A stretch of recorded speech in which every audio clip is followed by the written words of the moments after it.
जय हिंद दोस्तों। आज हम लोग जीएस के कुछ या जीके के कुछ प्रश्न सॉल्व करने वाले हैं। तो शुरू करते हैं पहले प्रश्न के साथ। पहला प्रश्न आप लोग देख पा रहे होंगे, राष्ट्रीय विकास का अर्थ क्या है। तो राष्ट्रीय विकास का अर्थ है राजनीतिक विकास, सामाजिक विकास, आर्थिक विकास या चहुमुखी विकास। तो इसका अर्थ होता है, राष्ट्रीय विकास का मतलब है इन सब से मतलब चहुमुखी विकास। तो इस तरह के प्रश्नों के लिए आप लोग दिनेश सरिंदी वाले यूट्यूब चैनल को लाइक और सब्सक्राइब कर सकते हैं, बेल आइकन को प्रेस कर सकते हैं ताकि आप लोगों को नोटिफिकेशन प्राप्त होता रहे और आप लोग अपनी तैयारी बहुत अच्छे से जांच सकते हैं कि हमें कहाँ पर क्या कुछ गलतियाँ कर रहे हैं और उन गलतियों को कैसे सुधारना चाहिए। तो चलिए अगले प्रश्न की तरफ बढ़ते हैं। प्रश्न नंबर 2 क्या कहता है कि प्रश्न नंबर 2 है, भारत में सर्वाधिक साक्षरता वाला राज्य कौन सा है। सर्वाधिक साक्षरता राज्य कौन सा है। तो सर्वाधिक साक्षरता वाला राज्य है केरल, जिसकी साक्षरता दर जो है 96 के आसपास मानी जाती है, 94-96 के आसपास मानी जाती है 96 के आसपास मानी जाती हैं। अगला जो प्रश्न है आपका प्रश्न नंबर 3, राष्ट्र की प्रति व्यक्ति आय का अर्थ किससे है या क्या है। तो राष्ट्र की प्रति व्यक्ति आय का अर्थ है किसी राष्ट्र में रह रहे सभी व्यक्तियों की औसत आय, एक व्यक्ति द्वारा एक वर्ष में अर्जित की गई अधिकतम आय, एक व्यक्ति द्वारा एक वर्ष में अर्जित की गई औसत आय और किसी व्यक्ति द्वारा एक वर्ष में अर्जित की गई निम्नतम आय। तो 3 का सही उत्तर जो है वो हो जाएगा आप लोगों का, किसी राष्ट्र में रह रहे सभी व्यक्तियों की औसत आय से संबंधित होती हैं। प्रति व्यक्ति आय को यह भी कहा जाता है। यह एक नया प्रश्न आप लोगों को देखने के लिए मिला होगा। अगले प्रश्न की तरफ रुख करते हैं। प्रश्न नंबर 4 यह कहता है कि केरल में प्रति 1000 व्यक्ति शिशु मृत्यु दर 2018 के अनुसार कितनी होगी। 2018 के अनुसार केरल में प्रति 1000 व्यक्ति शिशु मृत्यु दर 2018 के अनुसार कितनी होगी।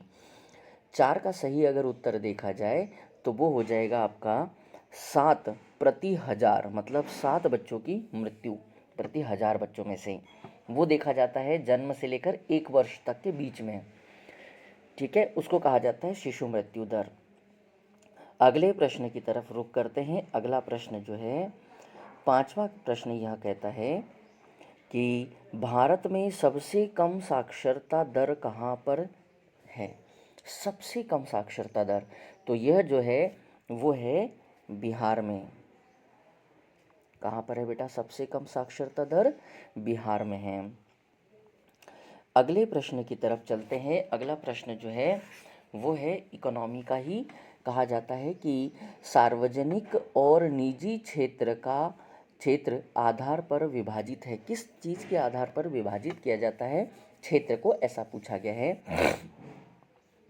प्रश्न में ये पूछा गया है कि सार्वजनिक और निजी क्षेत्रक आधार का विभाजक कौन होता है। तो ये होता है बेटा उद्योगों के स्वामित्व।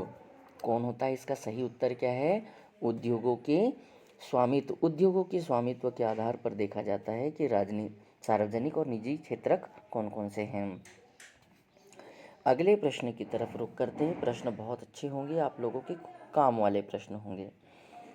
एक वस्तु का अधिकांशतः प्राकृतिक प्रक्रिया से उत्पाद खालिस्तान क्षेत्र की गतिविधि है ना। तो इसका सही उत्तर हो जाएगा, उसको कहते हैं बेटा प्राथमिक क्षेत्र। क्या हो जाएगा बेटा? प्राथमिक क्षेत्र। प्रश्न नंबर 8 यह कहता है कि किसी वर्ष में उत्पादित खालिस्तान कुल मूल्य को सघउ मतलब सकल घरेलू उत्पाद या जीडीपी कहते हैं।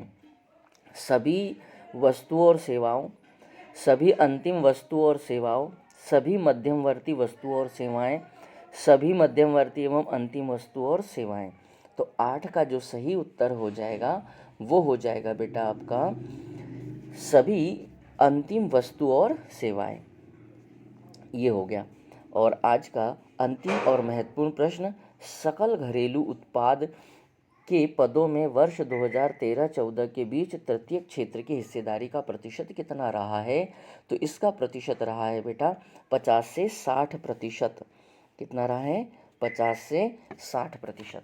तो ये थे कुछ महत्वपूर्ण प्रश्न जो आप लोगों के साथ साझा करने थे। आज के लिए इतना ही, फिर मिलेंगे अगले वीडियो के साथ। तब तक के लिए जय हिंद, जय भारत।